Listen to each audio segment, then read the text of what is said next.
Salut Richard. Salut Jean-François. Bon, on n'a pas le choix, mais ça a l'air qu'il faut en arriver là. Il faut serrer la vis aux récalcitrants, à ceux et celles qui ne comprennent pas.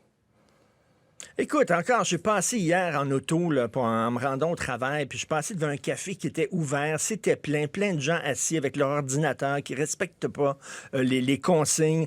Il y en a plein. Je viens de discuter avec Yves Daou, responsable de la section argent, Journal de Montréal, Journal de Québec, qui me disait qu'il y a encore des visites de maisons. Des visites libres de maison. Aujourd'hui, comme s'il n'y avait rien.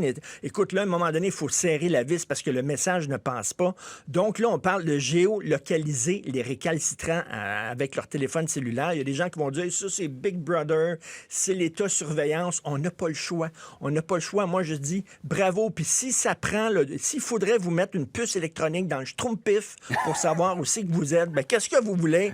C'est ça qu'il va falloir faire à un moment donné. Et là, François Legault dit, on va donner des amendes de 1 000 à 6 000 $ aux récalcitrants. Il ne mérite, c'est tout ce qu'il mérite, a dit François Legault. Il n'a pas mis des gants blancs. Bravo.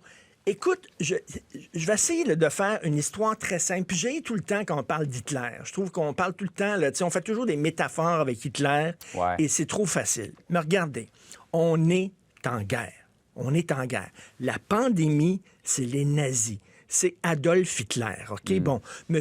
Arruda et M. Legault, c'est De Gaulle et Churchill, OK? Alors là, si vous ne respectez pas les consignes, si vous sortez dehors, vous êtes des collaborateurs. Vous collaborez avec l'ennemi, vous collaborez avec les nazis. C'est aussi simple que ça. Dans les années 40, il y a des gens qui résistaient contre les nazis et qui risquaient d'être arrêtés par la Gestapo et d'être torturés pendant des jours. Vous, là, les résistants, là, tout ce qu'on vous demande, c'est de prendre votre derrière puis de l'asseoir sur un sofa. C'est clair, là? Regardez, essayez ça à la maison. Là. Prenez votre derrière, là, assis sur le sofa. Vous êtes des résistants. Vous êtes des héros. C'est le fun. C'est ce qu'on appelle ça une prend pas résistance grand-chose. passive. Vous risquez rien. Une résistance très passive. Tout ce qu'on vous demande. Derrière, sofa. Voilà, c'est tout. Alors, s'il vous plaît, il faut le faire. Là. Et quand je vois M. Lionel Pérez, qui est le chef de l'opposition à la Ville de Montréal, qui ne respecte pas les consignes, lui, dehors. Lui, dehors. Il devrait démissionner aujourd'hui. Il n'a plus aucune crédibilité.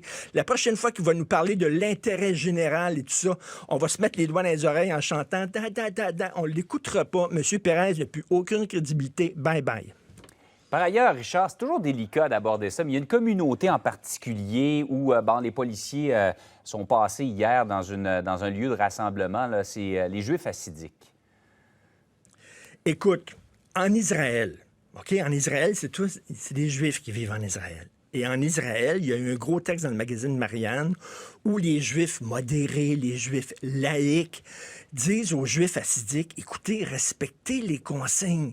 En Israël, ils ont de la difficulté. Parce que là, les gens vont dire, tu parles de religion. Non, les Juifs hassidiques, c'est une secte.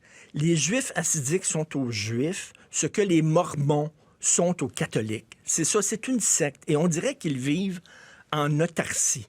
On dirait qu'ils ne respectent pas les consignes, qu'ils n'écoutent pas les points de presse à 13 heures. Il me semble que tous les Québécois sont devant leur télé en train d'écouter les... Je sais pas, parce qu'il y a plein de cas, que ce soit à Boisbriand, M. Rosenberg, qui est aux soins intensifs, là, qui a organisé un gros mariage dans son hôtel avec plusieurs personnes, près de 200 personnes, le 16 mars, alors qu'on savait ce qui en était. Et on parle beaucoup de vivre ensemble depuis quelques années. Est-ce que ces gens-là vivent avec nous? Est-ce qu'ils vivent au Québec? Est-ce qu'ils sont là? Et le pire là-dedans, le plus fâchant, Jean-François, c'est que lorsque ces gens-là vont tomber malades, là, soudainement, ils vont dire « payer pour nos soins ». Là, soudainement, ils vont découvrir les vertus de la solidarité. Là, ils vont dire aux Québécois hey, « là, on est solidaires, là, vous allez payer pour mes soins ». Mais la solidarité, ça joue à deux. Soyez solidaires aussi avec l'ensemble des Québécois, puis respectez les consignes, lâchez un peu la religion. Là. La science, actuellement, là, dans le moment où on est, la science est plus importante que la religion. Des récalcitrants, il y en a dans toutes les communautés. C'est dans toutes les communautés, il y en a. Mais il semble avoir un problème en particulier avec les hassidiques. Donc, il est temps qu'ils allument, puis qu'ils voient la gravité de la situation. Et pour reprendre ton analogie sur la guerre, Richard, tu parlais tout à l'heure des collaborateurs. Il y a quelqu'un qui m'écrivait hier qui comparait les gens qui ne respectaient pas la distanciation, qui ne respectaient pas les directives, à des déserteurs. C'est un petit peu la même chose. Oui, ben exactement, à des déserteurs, écoute. Et un peu plus tard, ici, à Cube Radio, Sophie Durocher et moi, ma conjointe, on va demander au couple comment vous vivez ça, l'isolement. C'est quoi votre vie de couple pendant l'isolement?